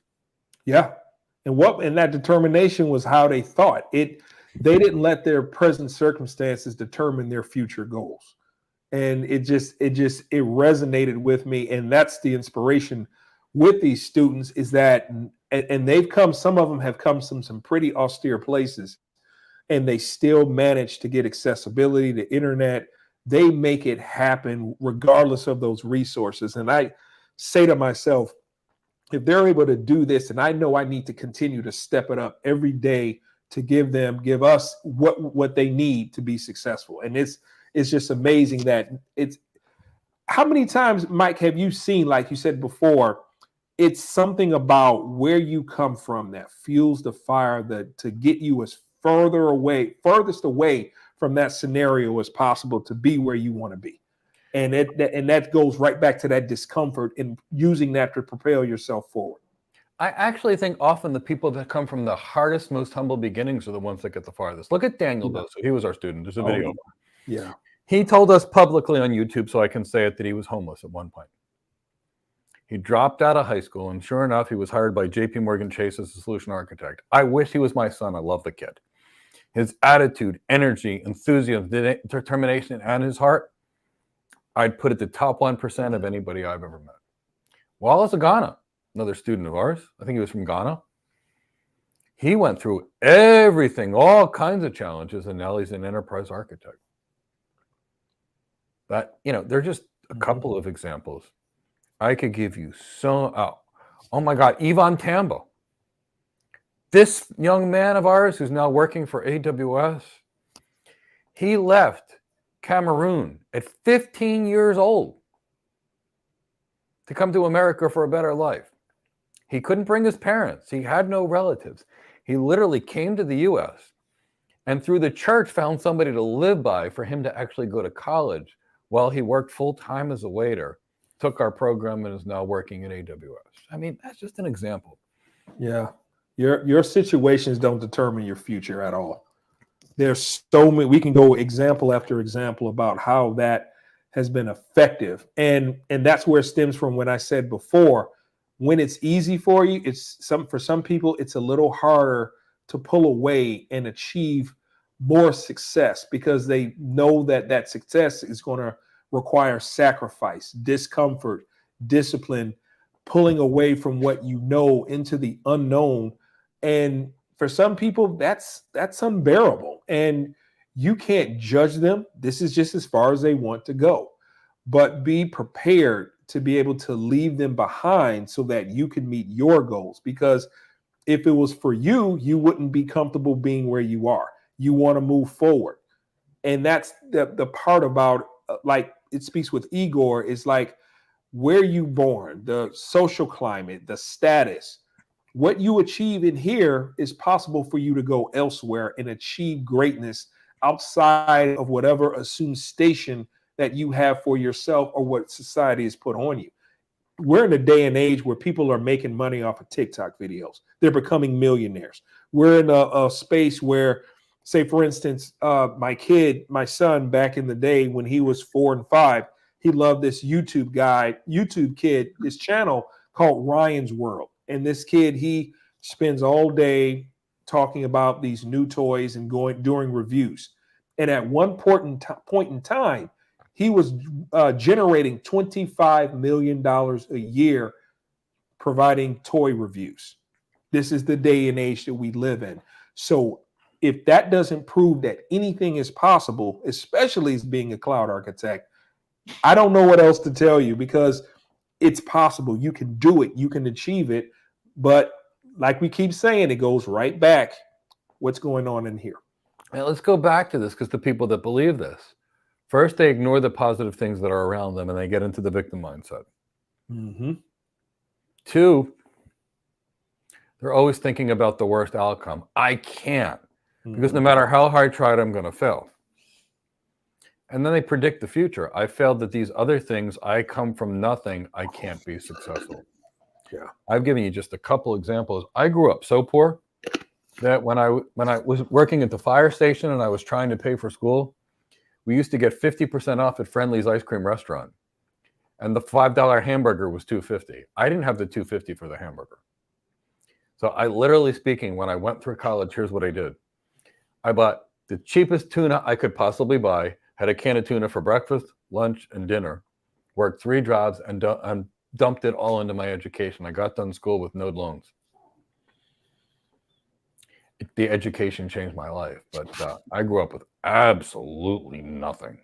The reality is, when I went to school from 7 to 3 and worked 3:30 to 11, Monday through Friday, and 11 to 7 Monday through Friday, and Saturday and Sunday I worked a 16-hour day, I learned something. And I got my first tech job finally, and everybody else was complaining because we had to work a 9-hour day one day. And my manager came in and he's like, "How you doing, Mike?" I'm like, "What else do you need?" He's like, "You doing okay?" I'm like, "I'm doing fine. What do you need?" He's like, "Well, this is melting down." I'm like, "I got you covered." Now it's 11 o'clock at night. He checked in with me. "Everything okay?" "Yeah, sure. What do you need?" I spent the night there. Next day, I was there. I left 10 o'clock at night. What do you think happened? Now I was promoted. That's how I went from my first tech job as a network engineer 4 to the lead architect inside of 6 months. I was not willing to quit. And most other people were willing to quit. So I'd say any of us can achieve anything. Yeah. Anything. I'm a big believer. and you know, there's another thing that pops up is it's funny is like working out, that last rep or that challenge or whatever it is that keeps you from your goals. It could be a situation at home, a situation with finances or whatever. But I think it's what makes us greater. It's what makes that goal and obtaining and achieving that all the sweeter. But it also says to me that, am I just a talker? Is this going to be the end of my journey because I let something get in my way? And that's the active phrase, let something get in my way. So there's always a decision. There's always something that you can do to change your circumstances, even by just a little. It may be a delay, but it's not a denial. It may be a pit stop, but it's not the end of the road. And we have to realize that for ourselves when we want to achieve greatness in whatever shape or form that is for our audience. How do I get there? But never let anybody stop you. Never stop yourself. Great points, Alonzo. Bring in the next one. Daniel. Hey, Daniel. Since we're talking about negative thoughts, I am very close to taking my AWS Solutions Architect Associate exam. I still have negative thoughts that I may not be able to crack the exam. Okay, Daniel, let's look at it pragmatically. Now, the only way you're going to know is if you actually go through a competency assessment. If you take a practice exam, for example, and there's plenty of practice exams out there, and you're able to do it and score an 80 or a 90 every single time you take one, you're going to pass the exam. Don't worry about it. Don't even think about it. If you take a practice exam and you're scoring a 40, don't take the test until you can score, and I like to say, a 95 or better. So the key is we have to evaluate everything with regards to logic. Now, my recommendation is the AWS Solution Architect exam should be the last thing you do, not the first thing you do, and here's the reason why. There's nothing in that exam that's going to prepare you for any job, and there's nothing in that exam that's going to give you the skills to get hired. I recommend you look at the AWS exams as the following. If you were to bake a cake, the cake is your knowledge, the cake is your competency, and all the right skills job. The certification is like the icing that you put on top of the cake. Nobody's going to eat the icing by itself because it's just icing.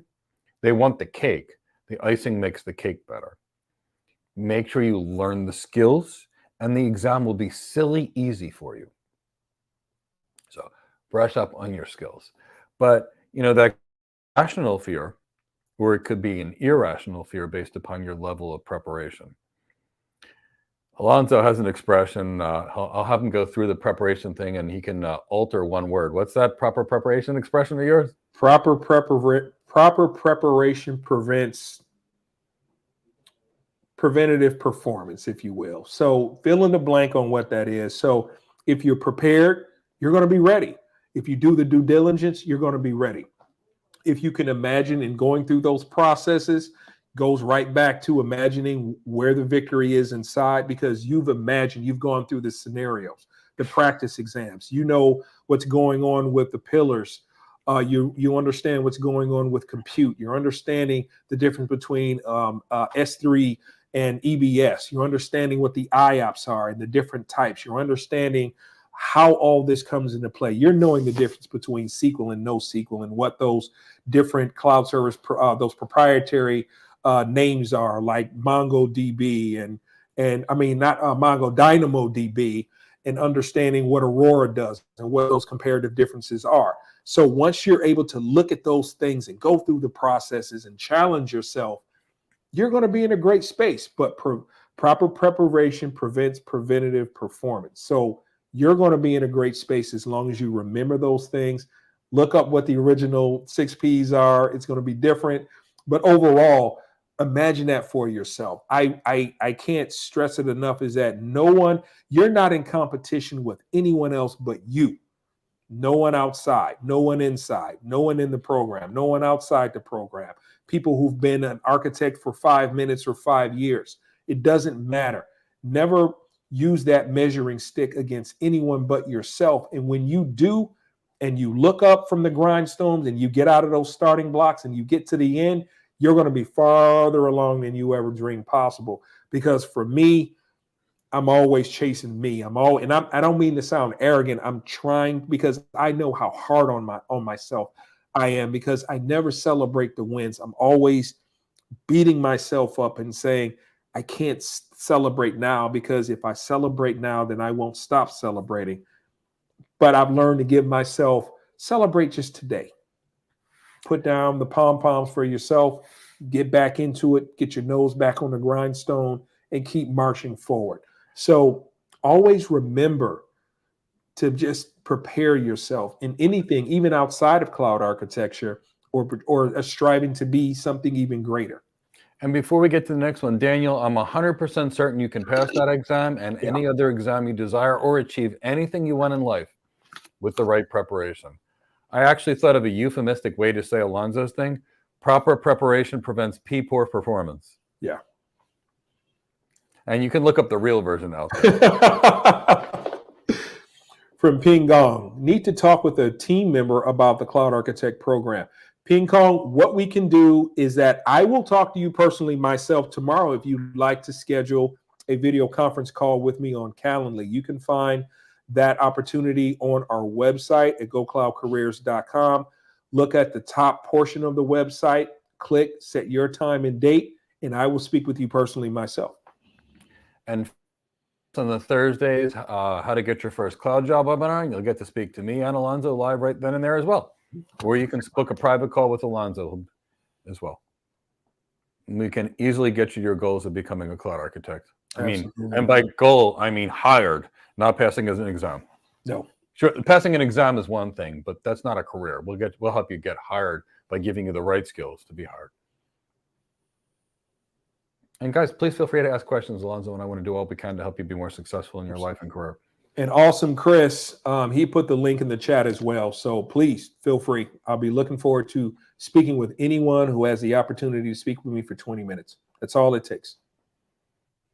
From Mohammed, circumstance may enforce you to be open-minded, not close circle around yourself. So I guess he's saying circumstances will force you to be open-minded despite how you feel closed-minded about yourself. That's just an assumption. Not 100% sure what he meant there, but don't let circumstances, no matter how harsh they are, change you. Yes. There was a really good book and movie called The Count of Monte Cristo. Oh yeah, it's a good one. And what you had in there, you had a guy that was basically in prison for something he didn't do, and he had a mentor in there, and the mentor said, "You're only in prison if you're in prison in your mind." He said, "While you're here, I'm going to educate you." And he educated him on math and language and history and all these amazing things. And when the guy found his way out of prison, he became a major leader. And the point is, so I think it was Ziggy Marley. And Ziggy Marley said, "Release yourself from mental slavery. None but us can free our mind." And the reason I remember that quote was, when I was really in trouble with my foot and I was in excruciating pain, and before I found this physical therapist and every doctor told me I'd never walk again, I was really depressed one day, and I heard that song from Ziggy Marley. And it hit me that no matter how bad it seems, I could fight through it, that I wasn't going to be a prisoner to pain. I wasn't going to let the pain control me. I wasn't going to let the negative energy control me, that I was going to do no matter what it took, no matter how much it hurt, to be better. Circumstances do throw curveballs at us and wrenches in our way and really can muck us up. But what we do beyond that, the fight that we have in there, is truly amazing. Muhammad's over there from Somalia. I want to go see the beaches in Somalia one day. I've been seeing photos forever, and they look absolutely beautiful.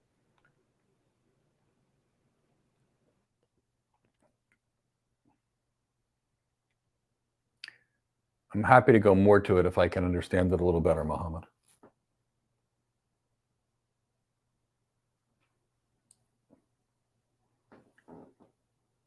From Valerie, Mike, how would you measure how you are making progress in your emotional intelligence and emotional reasoning? Valerie, great question. And it's going to be very easy. So, when we first started this program, I had a student named Ian. And Ian had a military background. And he used to say to me, he's like, Mike, after I took your training program, all my relationships are better with others. He's like, what happened? When your emotional intelligence is better, your husband or wife will be happier, your kids will be happier, your friends will be happier, and all of a sudden you're going to start developing relationships that you can't even imagine.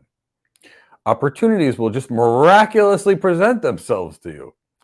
That's how you know your emotional intelligence is getting better. You know, it's interesting, Valerie. So one of the reasons I was fairly successful in my career was everybody used to come up to me and they used to say, did you deal with that person? He's a real, and they had every negative word you can say. And I'd say, let me go meet them. And you gave me an angry person. When I spoke to them, for the most part, I was empathetic. I tried to see things from their perspective. And I'd say, I could see why they're upset. And then I was able to position it in a manner for them. And I almost didn't deal with any angry people in my entire life. I mean, it was interesting. So you're going to know when your emotional intelligence is going up by the relationships you're going to have. All of a sudden, you'll have opportunities. And things are just going to get a lot better very, very, very quickly. So that's how you're going to know.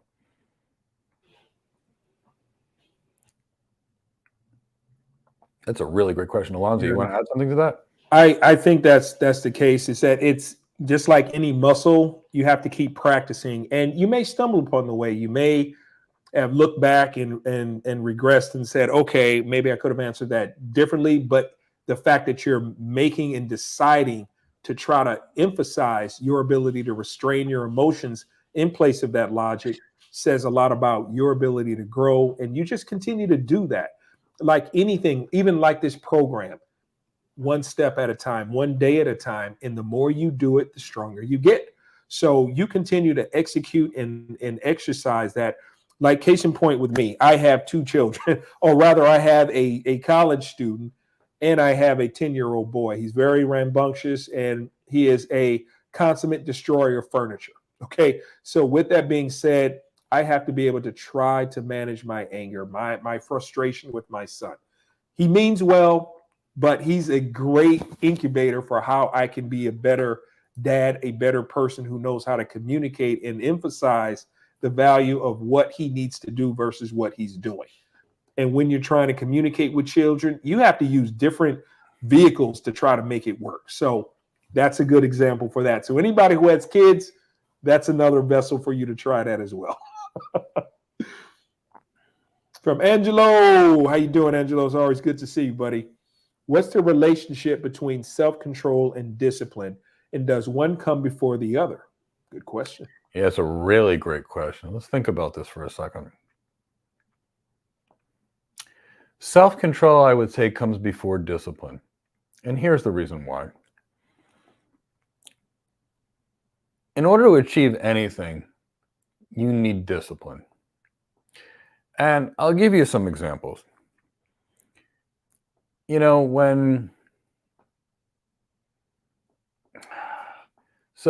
you want to be in shape and your friends are going to McDonald's or some other place to get cheeseburgers and fries and Cokes, and you decide to eat a salad, you're exercising self-control. Yeah, that's a good example. When it's 10 o'clock at night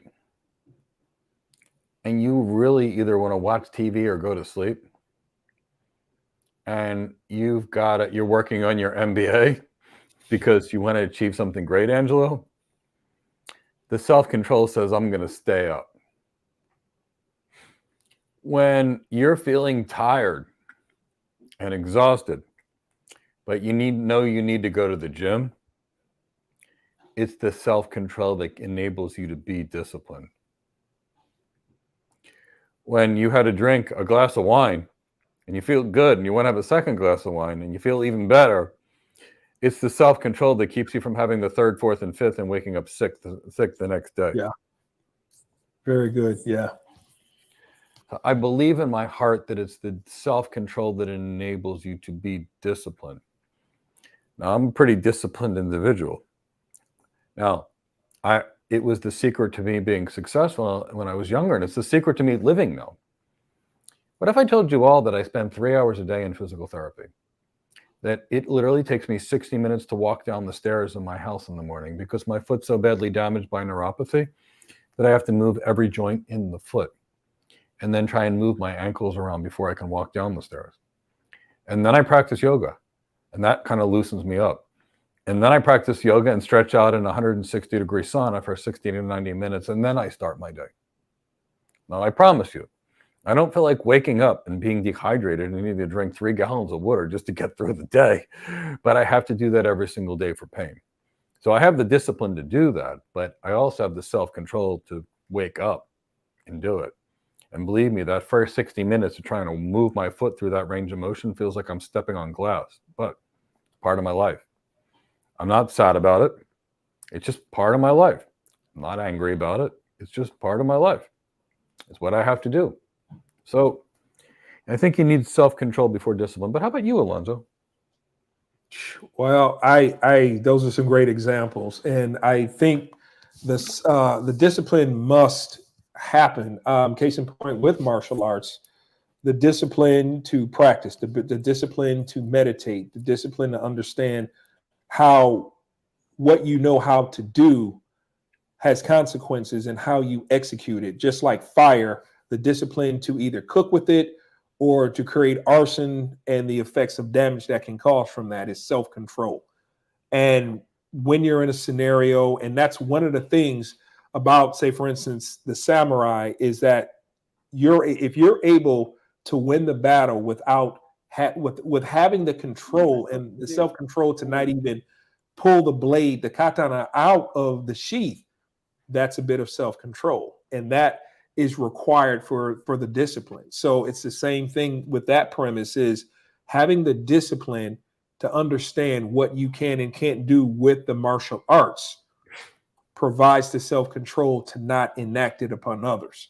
So these are a lot of the things that I think, or say, for instance, the discipline to do the work, the discipline to be a cloud architect. What does that entail? Okay, and having the self-control to not hit Netflix on that that show that you like so much, like Suits or Billions or something like that. And it's ironic because they're leading a lifestyle, not the actions, but the accessibility and the options to do the things that they do, but it requires discipline and ultimately self-control to get there.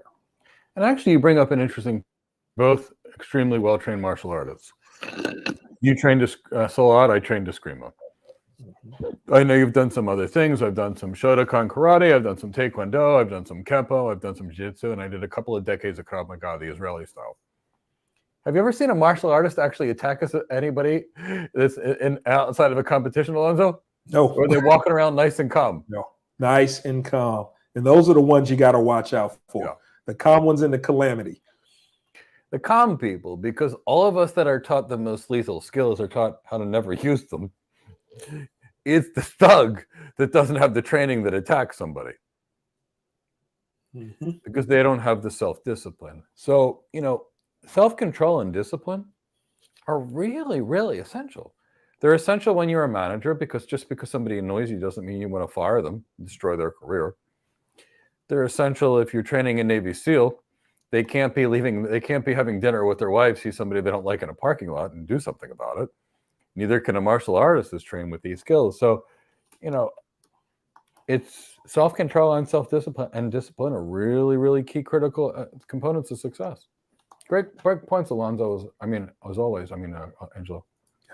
For Richard, hey, Richard, how do you call this mindset that convinces you that where people succeed by doing less, you do better only to be told no? How do you fight that perception? So, there's a lot of fluff and garbage out there. Nobody's successful by doing less. I mean, we all want to be there. And, you know, in the last couple of decades, this mindset was instilled in people. When I went to school, you know, there was a tournament. One person won and one person lost. You go to a karate tournament. One person gets the trophy. You got a gold, a silver, and a bronze. There's 3 winners, and of the other 1,000 people that are there, they don't win. When we go in a job interview and they interview 50 people, out of the 5,000 that applied, one person gets the job. One. And it's the person that's better, smarter, more emotionally intelligent, has better leadership skills, better interview skills, better sales skills. It's that one person. So when someone tries to tell me, and actually, believe it or not, Richard, because I lived in Palm Beach at the time, we're going back 20 years ago, and I was at the clubhouse, and there was some bozo at the clubhouse that tried to convince me he can guarantee me 12.6% return on any money that I gave him. I had to give him a minimum of a few $100,000, but it was a special thing only for rich people. And I said, you can't guarantee me 12.6%. I said, higher rates of return come with higher risk. Everybody knows that. No, this is special. Only you know who it was? It was a guy trying to get me enlisted in the Bernie Madoff's Ponzi scheme, or one of those Ponzi schemes. I had the knowledge to be able to say nothing is free in life. If you don't work for it, it's not going to be there. Now, some of us, Richard, and I know, Richard, you've had some pretty extreme circumstances, and you're also an incredibly accomplished person, that you, like me and probably Alonzo, are going to actually do better when someone says you can't do this, because it's going to make us angry and we're going to fight harder to get it because we're fighters. Yeah. But, you know, when people want to say you're going to develop this thing overnight, no.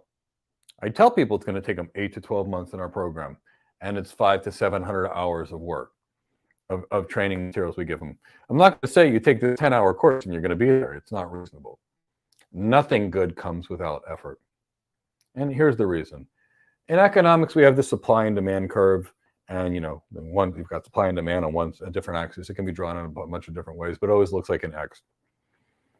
The greater the supply at a given demand, the lower the value. That's why the people that have the most rarest skills are paid the most, because there's a supply and demand. Human beings are inherently lazy. Very few people are willing to really put in the effort. Imagine how hard Michael Phelps worked for those 12 gold medals. Not only was he training to the point where he was ready to throw up each day, he probably had to eat so much food that he probably felt sick each day just trying to recover just from his exercise. It didn't come easy. I can't imagine the amount of joint pain that Simone Biles had from all those impacts. How about a world-class boxer that's winning? How many times do they got to get hit in the face, hit in the ribs, hit in their stomach, hit in the kidneys, hit in the liver? They're not feeling good, but they win because they keep going. So nothing is free. No. And you think about, since, you know, we both train in Eskrima or Kali, think about the stick fighting practices. How many times it hit a knuckle? How many times that you had to do shin kicks? How many times did you do joint destructions, joint movements, things like that? And even from, and let's think about the psychological or emotional pain of not being able to pass an exam. Yep. Okay. Getting that, you go through the entire exam at Pearson VUE or whatever, and you're waiting for that last screen to pop up saying you pass, or maybe it might have said, sorry, you know, unfortunately, blah, blah, blah. And that feeling of defeat, you got to get past that, because that certification doesn't define you. No. That's the great thing about it. Your competency does. Your competency is what you're able to tell the story, the yarn, the tale about how fill in the blank of your name is competent in being a cloud architect. How do I know? Let me tell you what I do know, Mr. Hiring Manager. This is how I'm able to solve. This is how I'm able to provide solutions. This is why I know I can provide solutions. This is why I know that all the cloud service providers, you're saying tomato in different languages, but ultimately you're defining the same thing. It's all the same stuff because I know the agnostic cloud. So let's move on to the next questions. These are great questions. Yeah, they are.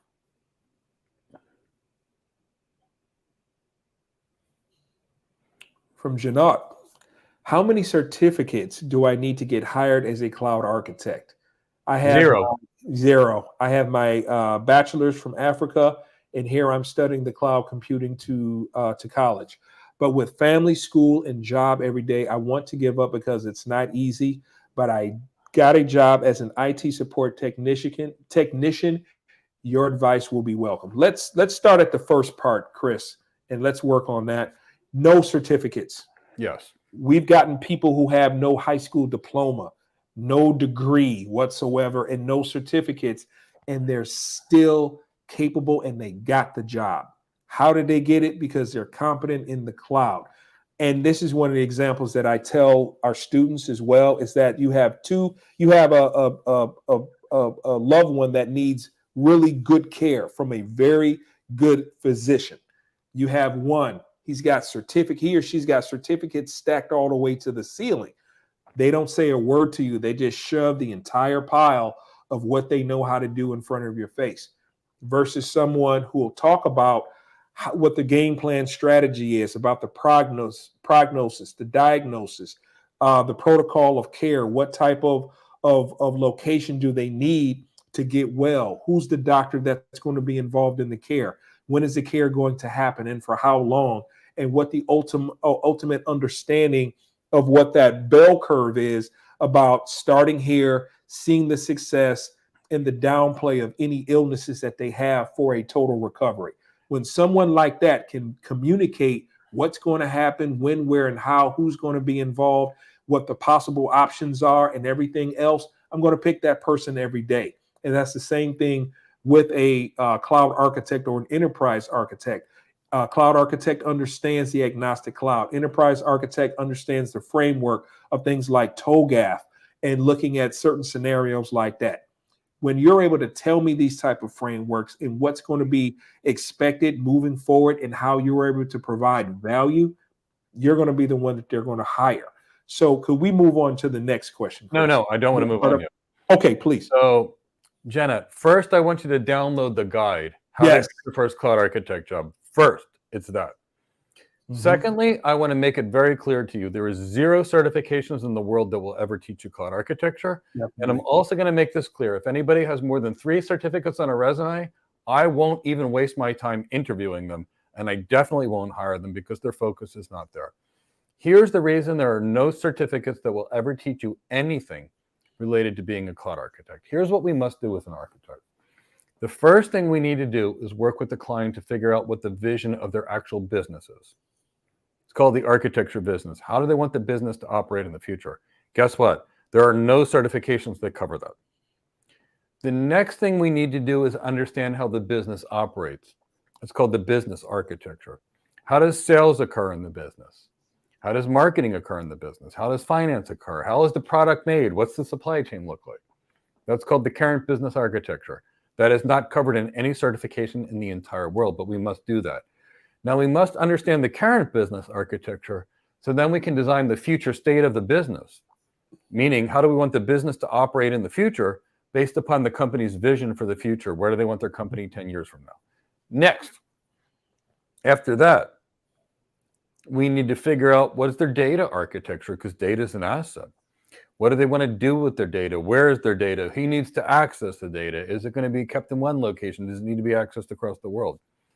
Then we need to figure out what technologies are going to make that business to support that business architecture and that architecture vision.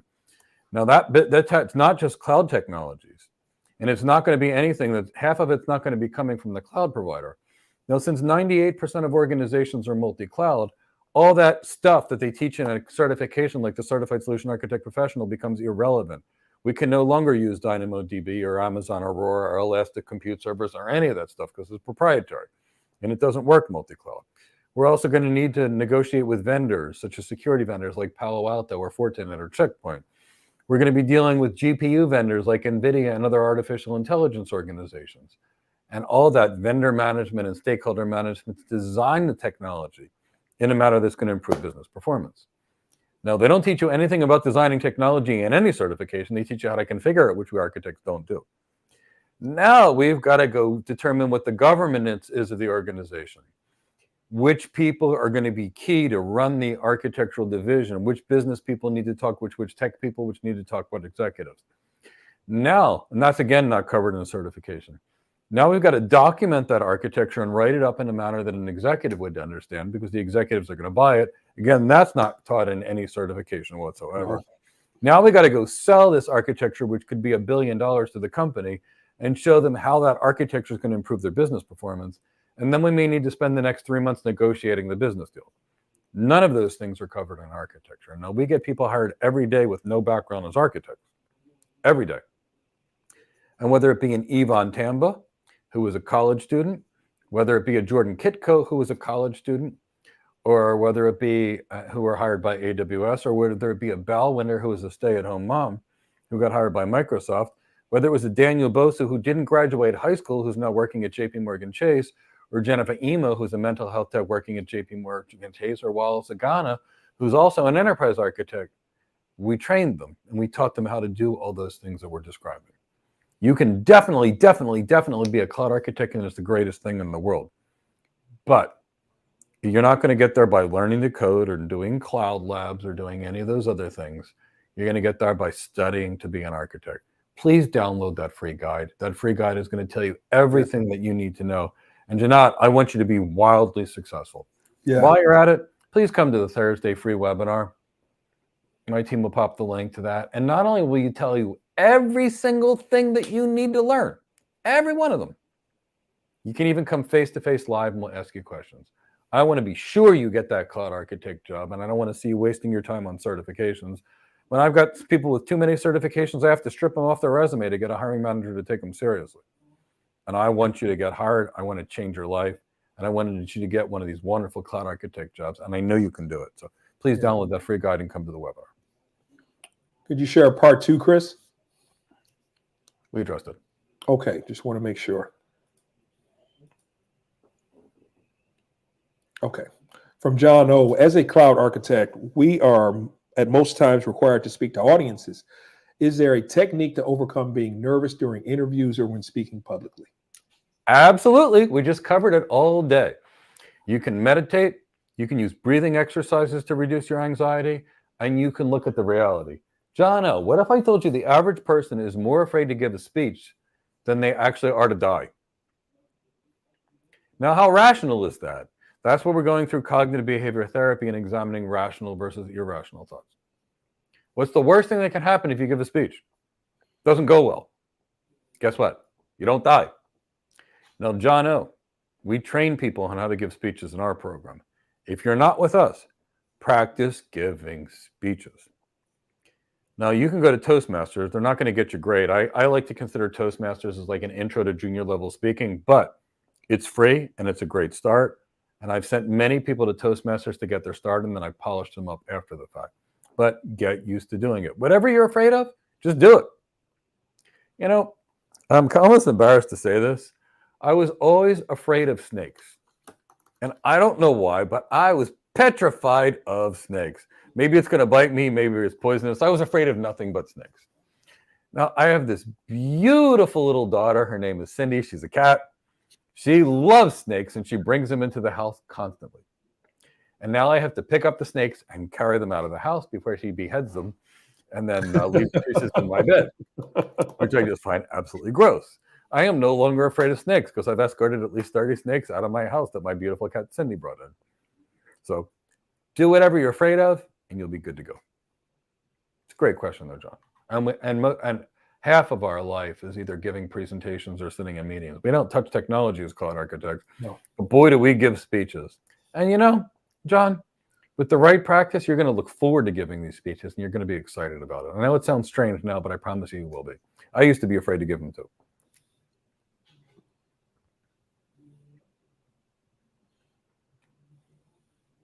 From Patrick, how do you manage your emotions for situations you haven't mentally prepared for or envisioned? Same way. So actually, this is such a great question. So I'm going to give you a little insight into the neurological system from a medical perspective. We have what's called the autonomic nervous system, which things happen automatically. Sweating happens automatically. Your heartbeat happens automatically. It just beats whether you want it to. Breathing, guess what? That happens automatically. Now, while we're at it, we have two parts of our nervous system. We have the sympathetic nervous system and the parasympathetic nervous system. I'm getting somewhere, believe me. Sympathetic nervous system.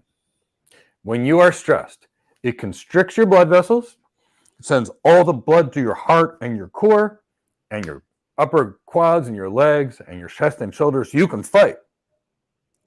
That's why your fingers get cold. Your heart rate goes up and your body's ready to fight. That's the sympathetic nervous system. By comparison, the parasympathetic nervous system is the relax. Blood vessels dilate. We're happy. We're calm. Our heart rate slows down. Our breathing slows down. Now, the autonomic nervous system is things that happen automatically. But breathing happens automatically. But I'll give you an example. Right now, I'm going to do a type of breathing from India called Kapalbhati breathing. Now, I just did that. Did I control my breathing, which happens automatically? The answer is yes, I did. What if I told you breathing is the gateway of the sympathetic to the parasympathetic nervous system, from the fight or flight to the relaxation response? So when you are not there and you are stressed, breathe. Just breathe. So get used to these breathing techniques. The students in our training program get a couple of breathing techniques. One of them is box breathing. It's taught to firefighters, police officers, and Navy SEALs on how to get ready for battle, for things that they're not mentally prepared for. It's used by Olympians as well. There's other forms of breathing exercises like Ujjayi breathing, which in our program, which will also calm you down. Find the one that works for you. But the key is if you can control your thoughts and not let them go wild, and you can control your breathing, you're prepared for anything. And then you take the problem, no matter how big or scary it is. Break them down.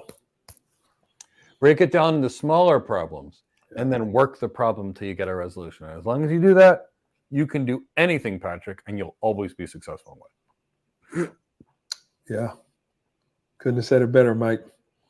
What is that Native American parable about the grandfather at the camp, at the council fire with his grandchildren? And he told the tale of the two wolves, and one was good, one was evil. And the grandchildren were asking, well, which one wins? And the grandfather replied, the one that you feed. So when you think about your negative thoughts versus your positive ones, which ones are you spending more time in? And that's the one that's going to give more of the leverage and advantage in your situation. That is really, really great. So we all have the two wolves in our head. We have the fear wolf and we have the courage wolf. Courage is not the absence of fear. It's what you do in fight of the fear. Don't feed the fear wolf. Feed the courage wolf. Great point. And yeah, we'll be wrapping up relatively soon. Normally Chris, I'm surprised he hasn't buzzed us yet, but normally we stop at this time frame, but we want to answer the last two questions. From Marie, what is the best way to master the cloud architect, and at what moment can you know where you're a better fit? Oh, the best way to master the cloud architect is to take our course. What is the cloud? It's somebody else's network and data center that's virtualized. So you must learn the network and data center, but you must also learn how to design it. You must learn how to present it. You must learn how to sell it. And that needs to be there. There's two ways you can do it. First, come to our webinar on Thursday, how to get your first cloud architect job. because our graduates work for AWS, Azure, Google, Cisco, IBM, KPMG, Accenture, Deloitte, Capgemini, JP Morgan Chase, Barclays Bank, BBC, and everywhere. So we're real successful, even Apple, we're real successful at getting people hired. So the best way to master it is one of the following. You could either take our program, and you'll be highly successful, and we've got a laundry list of people that are successful, or you could do what I did, which I don't recommend, which is become an expert in networking, then become an expert in data center technologies. Now that cost me more than you want to know. Then I did an MBA. A good MBA is about $150,000. And then I did about $100,000 of training after the MBA, which taught me the leadership, the sales skills, the executive presence, the communication skills, and all of that. That's how I did it. And that's why we created the Cloud Architect Career Development Program, so other people don't have to do what I did. But the best way to master it is to train to be an architect. Now, when do you know you're an architect? When you can actually interact with the customer, ask them about their business goals, their business pain points, and their business challenges, help them improve their business, and then design a technology strategy to improve their business performance. And along with that goes selling the architecture to them, because it doesn't matter how good your design is if they don't buy it, negotiating that deal, and believe me, I've negotiated plenty of billion-dollar deals, and then moving on to the next customer. It is a phenomenal career, Marie. Mhm. I love it. I've been an architect now for over 25 years. Come to this webinar on Thursday, download the completely free guide, and it will tell you everything that you need to learn. And it's not what people think. This is not a job where you code. This is not a job where you configure. This is not an engineering job at all. It is a business job where you're designing solutions to solve people's business problems. From John, I understand that as enterprise architects, we are to focus more on the business aspect. Which TOGAF certification would you advise, business architecture or enterprise architecture? Enterprise architecture. Now, John, I don't recommend any Yeah. certification. I recommend you get the skills. I'm going to say this again. There is no certification that's going to teach you any of this. I love TOGAF. It is a methodology for how you approach architecture. Once you're a properly trained enterprise architect, taking that exam will make you good. But you're not going to learn enterprise architecture in TOGAF. I love TOGAF. It is fantastic, but it doesn't teach you how to become an enterprise architect. It's a great framework for people that already know how to be an enterprise architect to give them a structured way of thinking. Kind of like if you're a project manager and there's different methodologies like Agile or Waterfall to follow based upon what you're looking for. But just passing a certification will not get you anywhere. A business architect is typically an MBA. And a business architect works as a management consultant. I've been one. Nobody's going to care. No management consulting firm is going to care if you have a TOGAF certification by any stretch of the imagination. They're just not going to care. In fact, John, when I first got my big enterprise architect job, the first one, my manager asked me to remove the certifications from my business card. And I was horrified. I had some really good certifications like a CCIE and a CISSP. And my manager said, remove them. And I said, why? He said, do you want to be thought of a techie and a certification junkie, or do you want to be seen as an executive that can truly change their business performance? You're not going to see executives with certifications on their resume. An enterprise architect can earn $500,000 a year. Yes, I do recommend getting the TOGAF after you've learned to be an enterprise architect. We even teach it to some degree. But the point is, you have to learn how to be an architect first. Architect first, certification next. I want to at least get to Arthur's question, and then after that, we're going to close it. From Arthur, does it matter where we get the MBA from? No. Well, yes and no. Companies Generally select. speaking, Go ahead. when it comes to MBAs, either it's top 10 or it doesn't matter. Mm-hmm. Why top 10? Harvard, Yale, Yeah. University of Pennsylvania. Why? Because when you go to these schools, most of the people that are in these schools are super rich people with super rich people's families. And when you want to go to these schools, they don't give you a different education. It's not a better education, but they do have a bigger focus on soft skills, emotional intelligence. And if half of the people are in these universities because they either donated a wing or have big endowments and their families have been there for years, and you're dealing with billionaires, you're getting connections to billionaires while you're in school. They can't teach you different things because to be accredited, they have to teach a certain set of things in all different universities. So it does matter if it's top 10. Otherwise, go where you get the best deal. I didn't go to a top 10 school. I went to a small private school. Actually, I did 2 MBAs, actually. I went to one for Drexel University and another one for Widener. When I was at Cisco, the person I replaced was a Harvard MBA. He didn't last very long on the team. I replaced him. It's not about where you went to school. It's about what you know and what you learned.